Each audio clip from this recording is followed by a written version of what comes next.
Hey you, welcome to or welcome back to Keisha's House, Motivation and Inspiration. I'm Keisha, and as always, I am so glad that you stopped by. So today is Monday, March 13th, and it's cold. All right, so I'm actually in Pennsylvania, and don't get me wrong, I grew up in New York, so I'm very familiar with the snow, the sleet, all of it. But living in Georgia for the past 2 years, I have gotten spoiled. So I'm really excited. I'm not having to go outside anytime soon. It is a cold, rainy Monday morning with snow on the ground. All right, so last week we talked about being powerful and pitiful at the same time. It just can't happen. It can't be. You could be one or the other, but you can't be powerful and pitiful. And I really thought about that quote all throughout the past week, because as each day progressed, I felt like I was just dealing with more and more challenges. Having to travel for work is not always the easiest thing. Being able to keep my routine with my fitness and my eating habits, it's difficult, but I kept telling myself, I can't be powerful and I can't be pitiful all at the same time. And then I started to connect the dots to some other areas in my life. You know, how often have you heard people say, oh my gosh, I love going to the gym. I feel so good. I want to get fit. I want to get stronger. And they go and they're doing their workout and they complain the entire time. You can't be powerful and pitiful at the same time. Or how about this, for those that are believers, we say that we trust and we believe in the Lord and we're blessed and we are highly favored, but yet when we are faced with struggles or frustrations in our lives, we complain the entire time and we become fearful. You can't be powerful and pitiful all at the same time. Or how about this? People want to move up in a company where they're working and they're pushing and they're striving and they're slowly moving up in, let's say, rank or position, but they complain the entire time. You can't be powerful and you can't be pitiful all at the same time. You know, I had a really great boss who once told me, when you end up taking positions that tend to be those roles that are more focused on service and you're not necessarily making decisions yet, well, it's in those moments that he often told me, he would say, I don't want to be in this specific role, doing this specific job. I want to look at this position as an internship. And he afforded me the same opportunity. There were times that I would put in my 2 cents in a decision, and I'm sure oftentimes he laughed at what I wrote, but he gave me the opportunity to learn. Honestly, if you're in a position and you're watching your bosses and you think you can do it better, that's the perfect time to get that pen, paper, or create a folder on your computer with pros and cons and do's and don'ts. It's in their moment that you can learn what's working and what's not working, so when you do get in that position, you don't make those same mistakes, possibly. Hence, it's always different when you're actually in the seat. You have a greater perspective as to what's going on.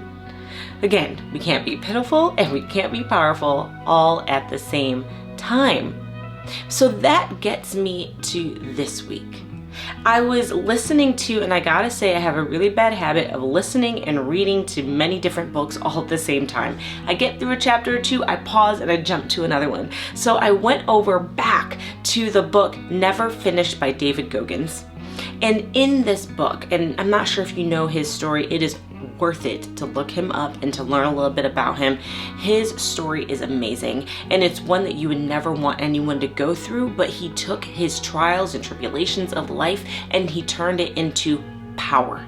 Power to influence others and to help people go from point A to point B and to be successful in their lives. I'm telling you, I know I listen to his work and I just want to get up and be like, you know, let's just go run a mile right now. You just get so inspired and motivated. So I was listening to his book, and there was this specific chapter where he talked about how his mother and he left an abusive home and they went to his grandparents' house in rural Indiana. And his grandfather was a retired military member, Air Force member, and this man would wake him up early every morning and ran the house as if it was a military installation. He would have chores to do, and he, Gauguin, was convinced that his grandparents hated him and despised the fact that he was in their home. Far from the truth. But he would be given these tasks, and every morning he decided the only way to get back at them is to not do a good job at the work he's being asked to do. But that didn't work out for him. He realized, well, he would have to come in, eat dinner, and go right back out and continue that work until it was right. So he changed things up a bit. He decided he was no longer going to half-ass the work. He was going to do the work with all his energy, all his effort, 100% the first time. But he ended up gaining this lesson that he was not expecting. He learned that if he did a good job at the work, he was gaining a sense of pride. He was gaining a sense of motivation and excitement about having done a job well done. Isn't that something? If we went to the gym and we didn't complain about the workout, we knew that if we just kept pushing and pushing ourselves, we were going to get faster and stronger. If we leaned into our relationship with the Lord and we said, you know what, I'm not going to complain, I'm just going to press in and believe, and your belief is going to get stronger and stronger. If you went to work and you didn't complain about the work, but you just kept listening and learning and building that grit, what you're going to get is an opportunity to continue to push and show your value for that organization, and you'll be rewarded with a promotion. But even if the promotion doesn't come, you're rewarded with the knowledge to make you the best candidate, if not in that same organization, but maybe elsewhere.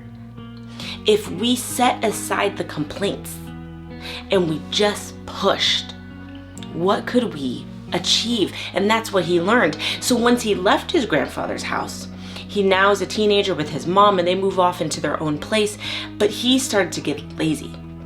And he just fell into those teenage years.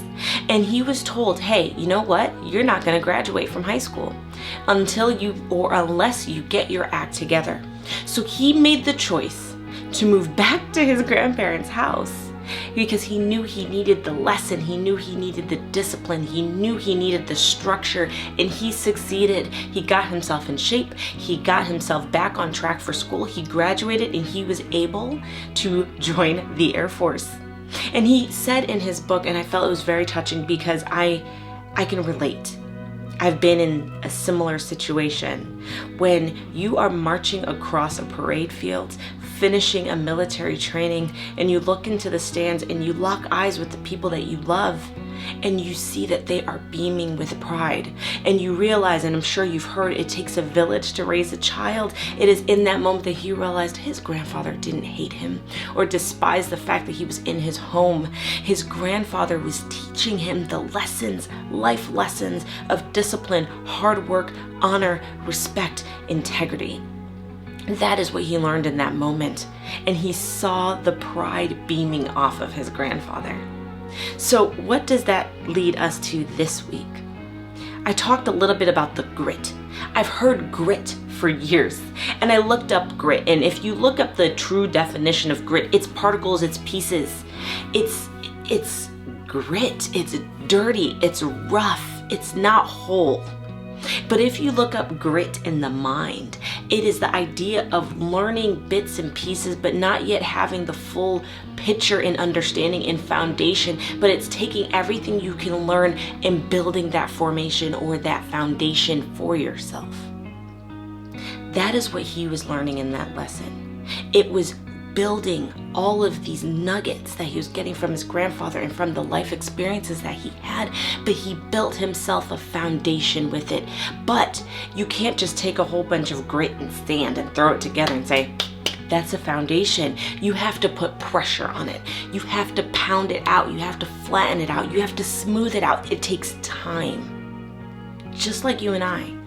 For us to continue to grow in our development, for us to grow as leaders, for us to get stronger, for us to grow in our faith, for us to grow in our work careers, in our environments that we're in every day. It takes time, it takes pressure, it takes effort. But most importantly, you need that growth mindset to accept and absorb everything that you're learning in. So this week's quote is the following: your grit, or I should say your dreams, are on the other side of your grit. Your dreams are on the other side of your grit. If you're willing to put in that time, that effort, that energy, your dreams are just on the other side of it. Think of it, I like to think of it this way, as a mountain. Your dreams are over there on the other side of that mountain, but there's this river in your way. So if you could take all of the grit and all the particles and the pieces, and if you can pack them together and create that foundation and create a bridge for yourself, you'll be able to walk across it and get to the other side of that mountain to your dreams.